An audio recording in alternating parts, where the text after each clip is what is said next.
بسم اللہ الرحمن الرحیم۔ السلام علیکم ورحمۃ اللہ وبرکاتہ۔ Welcome to online Quran lesson. Dear student, آج ہم حدیث شریف نمبر 28 پڑھیں گے۔ حدیث شریف نمبر 28 میں ہے پینے کی سنت۔ ان انس رضی اللہ عنہ ان رسول اللہ صلی اللہ علیہ وسلم کان یتنفس فی الشراب ثلاثا۔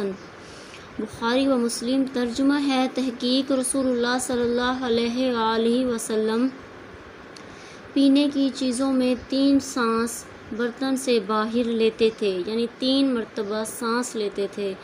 درس نصیحت ہے، دائیں ہاتھ سے پینا چاہیے، بیٹھ کر پینا، 3 سانس میں پینا، ابتدا میں بسم اللہ کہنا اور آخر میں الحمدللہ کہنا سنت رسول ہے۔ اگر آپ کو یہ حدیث اچھی لگی ہے تو آپ نے چینل کو سبسکرائب اور ویڈیو کو لائک کرنا ہے۔ Thanks for watching.